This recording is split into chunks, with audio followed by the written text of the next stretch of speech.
Welcome, crypto fam, to the #1 daily Bitcoin pod. In today's show, I'll be sharing the latest Bitcoin technical analysis. Obviously, we're correcting, retesting 53,000, not far from the $49,000 local low we experienced a couple of weeks back. We'll also be discussing breaking news. The Rumble CEO shared the following. Last night, I had the honor of meeting the president of El Salvador, Nayib Bukele, to talk Rumble and Rumble Cloud. Such a beautiful country. I plan on coming back. And Max shares great meeting with Chris of Rumble. The president outlined the plan to create the Switzerland of free speech, a safe haven of free speech in El Salvador, putting El Salvador ahead of the U.S. and the First Amendment, making El Salvador the free speech capital of the world. We'll also be discussing Pavel, the Telegram CEO, finally breaks his silence for the first time since his arrest. I'll be sharing what he had to share, as well as advocates call for crypto to be discussed at the U.S. presidential debate. Well, of course, we know a debate is coming up between Trump and Harris. And speaking of that, Trump vows to make the United States world capital of crypto and taps Musk for a new task force. We'll also be discussing breaking news. Japan's major banks back the new stablecoin project for global trade, as well as U.S. companies forecast to buy $10.3 billion worth of Bitcoin over the next 18 months, according to this report. We'll also be taking a look at the overall crypto market. All this, plus so much more, yo, in today's show.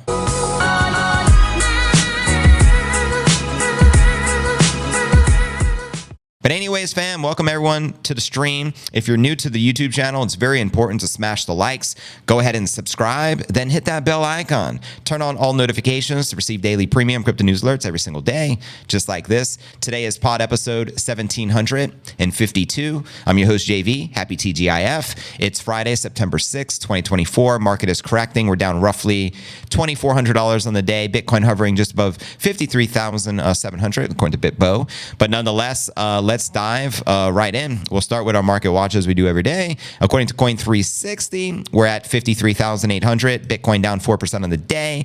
Ether not having such a great day, down 6%, trading at 2,200. It's mind-boggling. That's like half the price of the all-time high. So Bitcoin has been outpacing Ethereum clearly. Solana, XRP, Tron, everything is currently correcting in the red, unfortunately. And checking out, wow, coinmarketcap.com, the crypto market cap is down to 1.89 trillion. We're dropping so much liquidity. It's mind-boggling.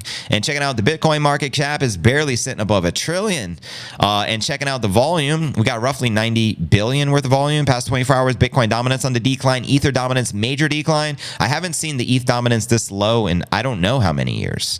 Someone correct me, but 14.1%. I don't recall seeing this in many years. So this is insane. Now, checking out top 100 crypto gainers past 24 hours. We got Chop Suey. I don't know how to pronounce it. Sue or Soy, whatever. It's up 6%. Helium's up 3%. Then very modest gains as the majority of the market's correcting in the red, which also you're bullish on if any. Holla at your boy. Now, crypto bubbles has been down past couple of days. Oh, it's back up. Good to see. Yeah, just so we can get a visual perspective, safe to say 90-ish% of the market in the red. And zooming out on the monthly, get a more broader perspective. Similar, maybe 80-20 in the red Rex City. And checking out the Crypto Greed and Fear Index. Finally, I was praying to hit extreme fear for the past few days. Why? Because I know once we hit extreme fear, we're likely to spring back like a Tesla coil. We're like Tigger, because the wonderful thing about Tigger is Tigger the wonderful thing. But anyways, we're at 22, so maybe we'll get a nice bounce. Yesterday was at 29 in fear, last week at 34, and last month at 29. So there you go. And checking out the time chain calendar, the current Bitcoin block is currently at 860,193, meaning we have roughly 189,807 blocks left to go until Bitcoin halving, scheduled to take place sometime April of 2028. You know, every roughly 10 minutes we get a new block, and you can currently get 1,860 Satoshis per US dollar. Phenomenal. Whoa, that's pretty lit, which probably means you can become a Satoshi millionaire if you have no sats right now, maybe for somewhere between $400 and $500, or someone can verify that. But anyways, let's dive into our technical analysis and check out what's happening with the charts and where the Bitcoin price action is likely to take us next. Headline reads, Bitcoin price dips to a new one-month low after $57,000 US jobs data fake out. That's right. Here you're looking at the 1 hour chart. Bitcoin briefly snaps higher before the September 6th Wall Street open as the U.S. employment data failed to meet expectations. Look at those big red candles, unfortunately. Now, TradingView showed the Bitcoin price action targeting 57 Gs before fully retracing after the U.S. trading session began. And now a new one-month low followed, now reaching 54.9 on Bitstamp, and obviously we're much lower now. Non-farm payroll figures for August came in lower than forecasted, adding to concerns over the labor market, as Mikhail Pop outlines here. At the same time, a senior Fed official argued that the time had come to reduce the interest rates, with the decision to be due September 18th, so we got like 2 weeks. Quoting them here, the current restrictive stance on monetary policy has been effective in restoring the balance to the economy and bringing inflation down, according to the New York president, John Williams. He said in a speech to the Council on Foreign Relations, quoting him again, with the economy now in equipoise and inflation on path to 2%. They got inflation under control and they're 2%, sure, whatever you say, guys. It is now appropriate to dial down the degree of restrictiveness in the stance of the policy about the reducing the target range of the federal funds rate. Whatever you say, Suits, whatever you say. Estimates from the CME Group FedWatch tool after the data print showed market odds for a 25 basis point and 50 basis point rate cut becoming roughly equal at 53% and 47% respectively. Meanwhile, the US dollar strength is on its own uptick at the open, jumping of a full 0.3% as Bitcoin canceled out the macro data reaction. Commenting on the broader picture, we had Dan Crypto Trades, who shared the following. DXY, which is the US dollar currency index, remains very weak and is sitting on 101 support level. I think it is a matter of time before this breaks lower to the 99.5 level and beyond. This should generally help the risk assets. So there you have it. Now, focusing on the short-term price moves, trader Rec Capital captured frustrating conditions for the bulls, quoting the analyst here alongside the chart. Bitcoin's forming a 4-hour downtrending channel with a bullish divergence developing as well. This chart shows the RSI values increasing against declining price on the 4-hour time frame. So 4-hour chart not looking so great right now. A further post confirmed the price was continuing to reject off the diagonal trend line within the channel structure. That's why the 4-hour candle bodies above resistance are so important to confirm the next trend. Upside wicks into the above the diagonal precede rejections. So there you go. Now, breaking news, the Rumble CEO last night, he wrote this. Last night, I had the honor of meeting President of El Salvador, Bukele, to talk Rumble and Rumble Cloud. Such a beautiful country. I plan on coming back. And here's photos with Bukele, Rumble CEO, Stacy Herbert, Max Kaiser. And this is a pretty big deal because, as you know, Pavel, the CEO of Telegram, recently got arrested, and rumors or word on the street is because he didn't share backdoor access to the government to his decentralized messaging platform. And now, as a consequence, he has all these bogus alleged charges against him. So obviously Rumble is a free speech platform. They're probably going to target this guy as well. And it sounds like he may be residing over there in El Salvador where they'll protect his free speech. In fact, Max Kaiser wrote, great meeting with Chris and Rumble Video. Well, Rumble Video, again, the president. The president outlined the plan to create the Switzerland of free speech, the safe haven of free speech in El Salvador, putting El Salvador ahead of the U.S. in the First Amendment, making El Salvador the free speech capital of the world. Got to respect that. I love what Bukele is doing. He ultimately recently came out and said that anyone who comes to El Salvador will be protected. You will not be persecuted because you're speaking your mind. He's ultimately respecting free speech, something they don't really do in the United States of America. So like I said, respect to Bukele. Now check it out. Let's check out some of the charts. This is live chart action. Let's start with the 1 hour and we'll work our way backwards and go from there. This should be live and in the flesh, obviously. Let me switch the scene to make it so fresh and so clean. Here we go. Bada boom, bada bing. You can see we're currently hovering above 53.3. Many analysts, including Arthur Hayes, is suggesting we go sub 50,000 this weekend. Let me know if you think we'll go sub 50,000. Clearly on the 1 hour chart, massive red candles, 2 consecutive. Again, I'm sorry, this is the daily. Let me zoom in. I thought I was on the 1 hour. My apologies. Go to the 1 hour chart. Not looking much better. 2 big red consecutives, 3, my apologies, and it just keeps cascading down right now. Definitely not a good look. No particular targets, though. So let's zoom out a little. We'll check out the 4 hour, which we were just talking about earlier.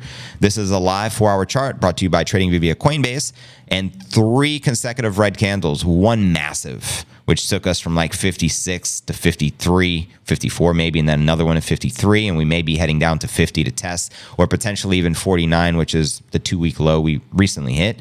So we shall see. Not looking good. No particular targets, though, given here on the charts. And checking out the 1 day, which we pulled up earlier. Again, 2 red consecutive downward wicks. Not a good sign on the daily chart, but we do have a target at least on the daily. So let's read the target. That specific target is sitting at 47.7. So that's an area we may retest. We're roughly 6,000 away from it. So keep that in mind. Besides that, we'll check out the 1 week, which still has the bullish cup and handle target. Let's see if it drops some. Barely. Still sitting just under 125,000. And then we'll zoom out on the monthly. Take a quick little look. And the monthly shows, again, just more sideways trading action, red candle being created, obviously. But we still got a long time to go in September. But what's interesting, historically, September is known as a very corrective month. Typically, it's, I think, 4.5%. However, the first week is usually bullish. This time has been completely bearish, obviously. So maybe it'll be a little different, and the rest of September could potentially be bullish. But here's how I'm thinking.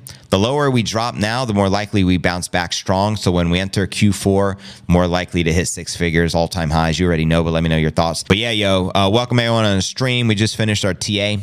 Astrology for the broskies. So now let's dive into the news. Here's the latest with Pavel's arrest. The Telegram CEO, who was recently detained, I think, for like 70-something hours. They let him out, and now he just finally spoke about it. So here's the latest. Headline reads, Pavel Durov breaks silence for the first time since his arrest. What a handsome young feller, by the way. Anyways, Pavel finally broke his silence since his high-profile arrest in France in August. In a message broadcast to his Telegram channel, the tech entrepreneur said he was surprised that the French authorities arrested him. He said Telegram has an official representative in the European Union who handles all the regulatory requests and law enforcement inquiries. Durov, French citizen, stated the French authorities had multiple avenues to reach out to him without resorting to arresting him, and claimed he was a regular guest at the French consulate in Dubai.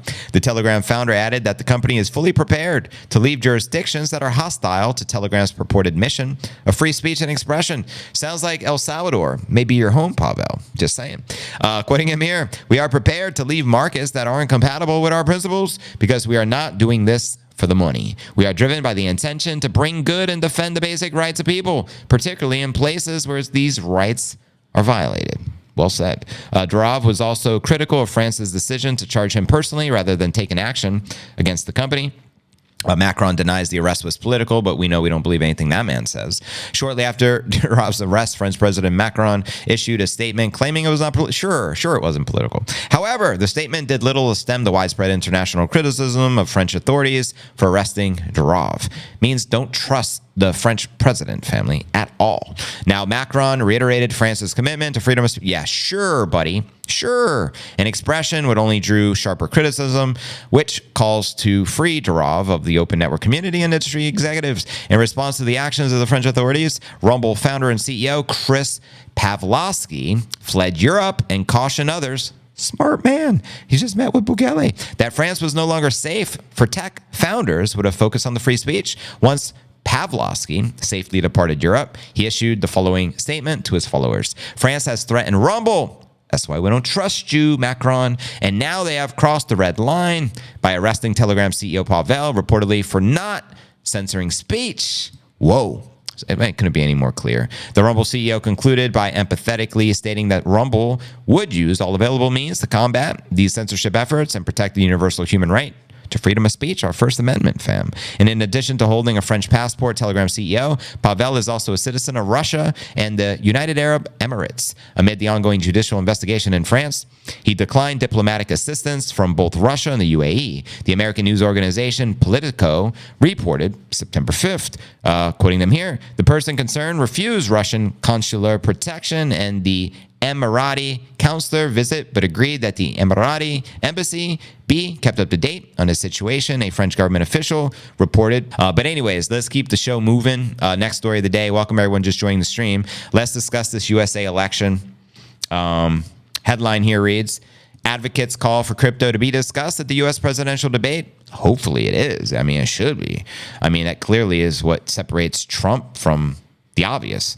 With 4 days until a debate between presidential candidates Harris and Trump in what can be described by many as the most tumultuous election, industry advocates are looking for the clarification of the crypto from the party nominees. September 5th, crypto advocacy group Chamber of Progress sent a letter to ABC's news journalists Lindsay Davis and David Murr, calling the pair to raise the topic of digital assets at the next United States presidential debate. Him and Davis will moderate what could be the first and only debate between, that's crazy, only one debate, between President Harris and Trump. Well, what happened when Trump had his last debate against Biden?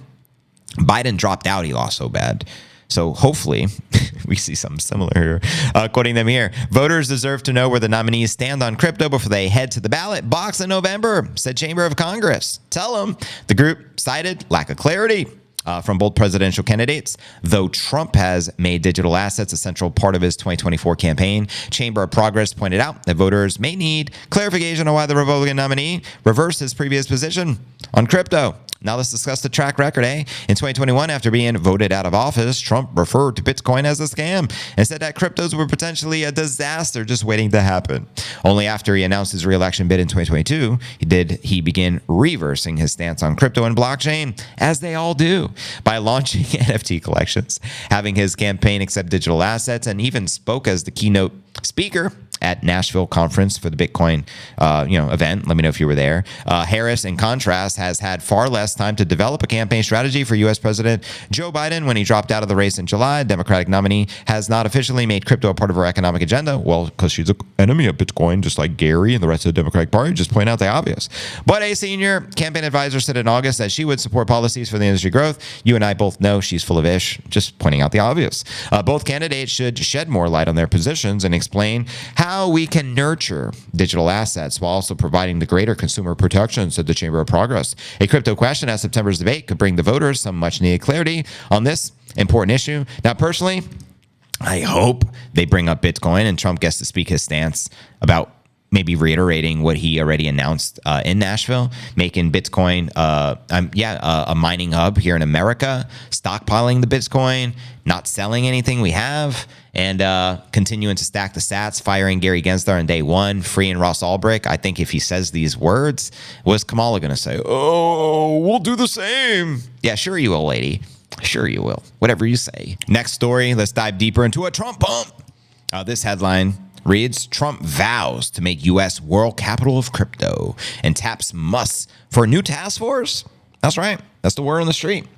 U.S. presidential candidate and former President Trump reiterated his support for crypto and endorsed tech billionaire Elon to head a new government task force.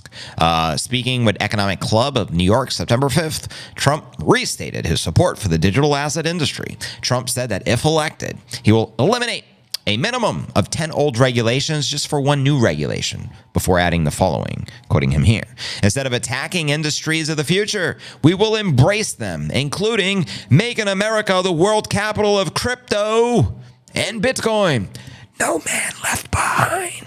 Trump went on to thank Tesla CEO Elon for his endorsing, adding, and he's been very active, Elon, by the way, like dissing Harris and up in Trump. I don't know if you're following him. I find it pretty cool. I will create a government efficiency commission tasked with conducting a complete financial and performance audit of the entire federal government. Let's go. Put it on the blockchain. Making recommendations for drastic reforms. We need to do it and can't go on the way we are now. And Elon echoed the sentiment on a post on X, September 6th, earlier today, saying this is badly needed and this would unlock tremendous prosperity for America. I mean, so what team are you on? Team Trump, Elon, RFK Jr., or Team Harris and Biden? I mean, come on now. It's a no-brainer. Musk agreed to head the task force if he has the time. Trump continues stating he would be good for the job. Elon, he says, because he is not very busy, has agreed to, he's not doing nothing. You know what I mean? Plenty of spare time. Has agreed to head the task force. If he has the time, he's a good one to do it, and he has agreed to do it. Well, there you go. Done deal. I look forward to serving America. If the opportunity arises, no pay, no title, no recognition is needed. Respect. Now, Russian-American computer scientist and podcaster Lex Friedman shared recently, I think when he just interviewed Trump, I hope that whoever wins, Harris or Trump, they'll take you up on your offer to help increase government efficiency. Now, one of the first jobs of the new commission would be the development of an action plan to totally eliminate fraud and improper payments within 6 months. Quoting him here, this will save trillions of dollars for the same service you have now. Trillions of dollars are wasted and nobody knows where it went. Facts. Well, it's called money laundering. That's what they do best. According to the U.S. government, allegedly, according to the U.S. Government Accountability Office, the Fed agencies made an estimated $236 billion in improper payments in 2023, and cumulative federal improper payment estimates have totaled about $2.7 trillion since 2003. Trump has rebranded himself as a pro-crypto candidate during this campaign as he angles for a growing base of crypto voters. I hear there's roughly 50 million of us. Not too shabby out of a population of roughly 350 million. Now, Telegraph reported that with Trump's family DeFi project, about which is very known at the moment, wants to spread the use of the dollar-pegged stablecoins and decentralized finance. So there you have it, yo. Let me know your thoughts and who will win this presidency. Let me know your thoughts. And how do you think it'll impact the overall crypto market as a result? Holla at your boy. Let's continue with the news. Okay, we discussed the Trump pump. Now let's discuss this Japan stablecoin. Headline here is, Japan's major bank backed new stablecoin project for the global trade. That's right, yo. Data Chain, the blockchain startup, focused on interoperability, announced the launch of Project Pax, a stablecoin platform to facilitate the cross-border business settlements. According to the September 5th official post, Japan's 3 largest banks, Mitsubishi, UFJ Bank, Sumitomo Mitsui Banking Corporation, and Misho Bank, are back in this initiative. The project is a collaboration between blockchain companies like DataChain, Progmat, and Toki, with expectations of global participation from financial institutions. Now, I was watching a Dragon Ball Z movie the other day, and the creator said Satoshi. So the creator of the film, his name was Satoshi. So I wonder, any relation to Nakamoto? There's multiple Satoshis out there. Wild. In fact, there's also a Japanese resident by the name of Satoshi Nakamoto. I've shared that quite a few times, but I digress. The 182 trillion global cross-border payments market faces substantial inefficiencies in speed, accessibility, and cost, despite remaining a primary focus for the financial institutions. And according to the Post, the G20 identified these inefficiencies alongside the need for significant improvements to transparency, quoting them here. In this market, Progmat and DataChain aim to leverage stablecoins to enable fast, cost-effective, and 24/7 operational cross-border transfers. Project Pax aims to address the inefficiencies highlighted by the G20 by integrating stables into the international business settlement process. The initiative seeks to change the limited adoption of fiat-pegged cryptos for traditional business operations by using stables as an enterprise payment tool. And according to the Post, the stablecoin platform will utilize Swift's existing API framework for banks to instruct Progmat to settle on the blockchain. Quoting them again, this addresses AML and CFT regulatory compliance and operational setup challenges, while also considering the difficulty businesses face in using wallets, enabling financial institutions to avoid operational redundancy with fiat money transfers to minimize the investment costs. Meanwhile, the Bank of Japan rate hike topples the biddy. That's right. As of September 3rd, Bitcoin price fallen 6.5% with no sign of slowing. And in fact, we're still correcting. It looks like we may be testing the local bottom of 49, which we tapped a couple of weeks back. Now, in a document issued by the government panel, Bank of Japan Governor Kazuo Ueda stated that the central bank's policy decision in July indicating the regulator will continue to hike the interest rates. The statement prompted traders with a Stark, talking about John Starks. Remember New York Knicks point guard back in the day? How old am I? I just dated myself. Or should I say Tony Starks? Superhero. Anyways, when the benchmark rise saw the unwinding of the Japanese yen carry trades more recently, which crashed the markets, the destabilization of risk assets like the biddy. So there you go, yo. Now for our feature story of the day. U.S. companies forecast to buy $10.3 billion worth of Bitcoin over the next 18 months. According to this latest report, let's break it down. Subheadline says the report claimed a cash treasury supplemented with a 3% allocation to Bitcoin would have shielded companies from inflation since 2020. That's just with a 3% allocation. And speaking of 3, my favorite number besides 11. Allen Iverson jersey. I love the 3. But anyways, a new report from River, a Bitcoin technology and financial services firm, forecasted that some of the companies in the United States will increase their exposure to the Bitcoin over the next 18 months. And according to the report, an estimated 10% of the U.S.-based companies will likely convert 1.5% of their treasury reserves, or approximately $10.35 billion to Bitcoin over the next year and a half. And according to this chart from River, forecasting the Bitcoin holdings by 2026, you can clearly see the current level, 683,000. That could go as high as 943,000 and maybe as low as 786,000 in the next 200 to 500 plus days.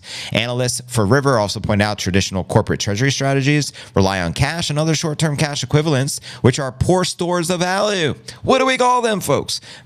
River analysis asserted these investments can generate modest returns near the federal funds rate, currently over 5%. However, even these short-term investments often fail to outperform inflation, diminishing the value of a treasury. The report noted that this inflationary erosion also caused Apple, now a $1 trillion company, to lose $15 billion of its treasury holdings over the last decade. Now, meanwhile, MicroStrategy's corporate treasury strategy, let's break it down. The analyst forecast points to the growing adoption of the corporate treasury strategy popularized by MicroStrategy founder, that's right, the Giga Chad, Mikey Saylor. In June 2024, MicroStrategy completed an additional $800 million debt sale of senior convertible notes at 2.25% with a maturation date of 2032.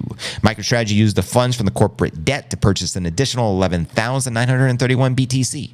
Saylor characterized Bitcoin as an asset that guarantees economic immortality. I have to repeat it because it's so sexy to hear it. Saylor has characterized Bitcoin as an asset that guarantees economic immortality. Economic immortality.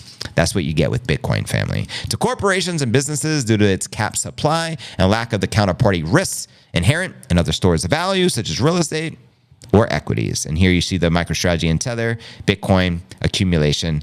This chart, MicroStrategy's second quarter earnings report revealed it currently holds 226,500 biddies, valued at approximately $14.7 billion. Saylor's Bitcoin treasury strategy caused MicroStrategy significantly to outperform Warren Buffett's investment company. Take that, Mr. Rat Poison Squared. Who's the rat poison now? Berkshire Hathaway. Since the Bitcoin treasury strategy was adopted, MicroStrategy has risen over 1,000%. In fact, MicroStrategy has been outpacing Bitcoin. Comparatively, shares of Berkshire only rose 104%. So there you go. MicroStrategy is 10x that of the Warren Buffett Rat Poison Square guy from Omaha. You okay, little nippinator? Now, Buffett has declined to add Bitcoin to his portfolio or recommend the store value as a hedge against fiat inflation. Oh, I wonder why. Maybe because he has all the fiat monopoly money and he don't want to give up the monopoly money, right? Shout out to the Nippinator. He says hello. Show Nippy some love, the one and only. If you can repost the stream for Nip, it's greatly appreciated. Smash the like, subscribe, specifically for the Nip. Show the Nip some love. Thank you. Appreciate it. Tampon Tim. Oh, maybe that's the next jam. We did Jamie Tapeworm, maybe Tampon Tim. But no, that's probably going to get her double shadow banned. So probably a bad idea. Delusional. What up, Hornets? As a Libra, the October... What's delusional, by the way, bro? You got to tell us what you're talking about. As a Libra, and October being my favorite month, I'm doing the best to manifest at least 79,000 for October and confident 100,000 minimum December, January. If Trump wins, I can't figure that to think. I hope you're right. KJM, you are here. Welcome. You post the link. I can repost. Supply the exchange is very low. Word up. Well, anyways, fam, welcome to the Q&A segment of the live stream. I've been streaming. About an hour ago, we started. We're going to stream for another hour. So spread the word. Hide your kids, hide your wives. Soon we're about to enter the uncensored version of the pod. And I'll let you know, though, before we do so. Shout out Alan Dragels. I just reposted you, brother. Appreciate the repost. You put Happy Friday. And I'm following you back as well. Shout out Guido. It's a buying opportunity.